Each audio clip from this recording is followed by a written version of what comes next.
Connais-tu la différence entre champ magnétique et champ électrique? Le champ électrique est présent dès qu'il y a présence de tension, par exemple sur cette prise où rien n'est branché, donc même en l'absence de courant électrique. La preuve avec ce détecteur de champ électrique qui s'allume juste avec une phase sous tension. Il se mesure en volts par mètre. Le champ magnétique est lui présent seulement si du courant électrique circule. Donc si un appareil est branché et allumé, comme tu peux le voir avec ce mesureur de champ magnétique, il se mesure en Tesla. Ils forment à eux deux ce dont tu as sûrement déjà entendu parler, les fameuses ondes électromagnétiques. Voilà, donc je suis Pascal Lorrain, donc je suis auditeur conseil en pollution électromagnétique du bâtiment. Mon activité consiste effectivement à sensibiliser les gens et à donner une information sur les pollutions qui les environnent. Alors on a souvent l'habitude de penser, de croire que les choses viennent souvent de l'extérieur avec les antennes relais, des choses comme ça. Mais on s'aperçoit aujourd'hui que l'environnement domestique des personnes peut être effectivement impactant. Alors là, on a un exemple type, on est dans un espace, on va dire, bureautique, où souvent, effectivement, les personnes regroupent l'ensemble de plusieurs technologies, l'écran de l'ordinateur, les enceintes, la photocopieuse que je vais brancher, voilà. Et donc, je vais vous montrer, au travers des appareils de mesure que je vais utiliser, effectivement, les impacts qu'il peut y avoir. Alors, si on prend le cas présent de l'appareil que j'utilise, qui est un analyseur de champ basse fréquence, je vais analyser deux composantes. La première composante, c'est la composante champ électrique. Donc on s'aperçoit qu'ici, si on se dirige vers l'écran, on a une valeur qui s'affiche stabilisée à 11 volts par mètre. Voilà, 11 volts par mètre. Alors on s'aperçoit effectivement, ce qu'on préconise aux gens, c'est que l'éloignement est source effectivement de moins d'exposition. Et il faut savoir que si, lorsque moi je suis ici, on va s'apercevoir que la valeur, bien évidemment, elle a diminué. D'accord? Puisque là, on est à 5 volts par mètre. On fait également une mesure de champ magnétique. Il faut savoir que le champ magnétique apparaît à partir du moment où un appareil est en fonctionnement. C'est-à-dire qu'il y a de l'électricité qui alimente plein de circuits. Là, on fait la même chose, on se rapproche de l'écran, on s'aperçoit que les valeurs du champ magnétique sont stabilisées aux alentours de 9 nanotesla, entre 9 et 10, et on s'aperçoit bien évidemment que si on s'écarte, alors là, la valeur augmente. Pourquoi? Parce qu'il y a sûrement des appareils, effectivement, vous voyez, si je me dirige ici, qui émettent un peu plus de champ. Et c'est tout ça pour expliquer aux gens qu'en fait, ils s'exposent à des pollutions variables, et que c'est important de tenir compte effectivement des mesures qu'on leur donne. Voilà ce que je peux dire déjà sur cet espace.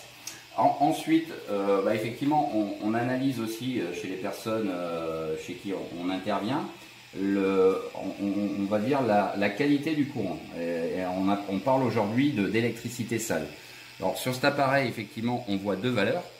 Alors une valeur basse qui a été de 95 millivolts, et une valeur haute actuellement qui varie et qui est à 112-113 millivolts. Alors là c'est pareil, ça nous donne une indication. Ces indications, effectivement, ce qu'on dit aux gens, c'est qu'elles doivent, on leur conseille et on vérifie qu'elles soient à l'intérieur de préconisations de ce qui existe en matière de baobiologie, puisque effectivement la baobiologie a donné des préconisations, donne des préconisations d'exposition pour éviter des impacts trop sévères, effectivement, d'une exposition à des champs. Voilà. Alors, un autre polluant, effectivement, dans les maisons, c'est ce fameux téléphone sans fil. On s'aperçoit que avec cet appareil qu'on utilise, on s'aperçoit que quand on s'approche du DECT, effectivement, il faut savoir que là, on a 1 volt par mètre de rayonnement, ce qui est assez conséquent, et on s'aperçoit effectivement que plus on s'en éloigne, plus la valeur effectivement va diminuer. Conclusion dans toutes ces mesures? Alors la conclusion dans toutes ces mesures, on peut s'apercevoir qu'effectivement déjà en s'éloignant des sources, on peut obtenir effectivement des améliorations nettes.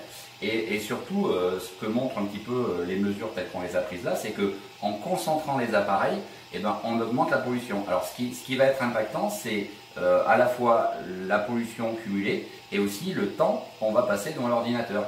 Effectivement, une personne qui va passer 10 minutes par jour sera moins impactée. Celle qui va passer dans un environnement identique 1 heure à 2 heures par jour sera bien évidemment beaucoup plus impactée. Quels conseils vous donnez alors aux gens chez qui vous allez? Alors, les conseils, effectivement, c'est des conseils on va dire de bon usage, c'est-à-dire, si possible, effectivement écarter.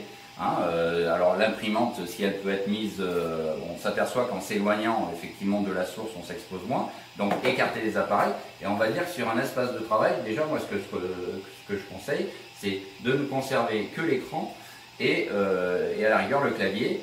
Ou, alors s'il y a une souris, d'utiliser aussi une souris filaire plutôt qu'une souris Wi-Fi, etc., etc.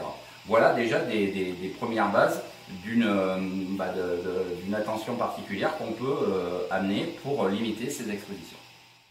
Qu'est-ce que j'ai fait? J'ai fait un test sur un micro-ondes, donc je vous rappelle, sur mon micro-ondes. Donc mon micro-ondes, j'avais fait le test du téléphone, je vous mets le lien, j'avais dû faire une petite vidéo, mais pour rappel, tu mets un téléphone dans ton micro-ondes, tu fermes la porte et avec un autre téléphone, tu essayes d'appeler le téléphone qui se trouve dans le micro-ondes.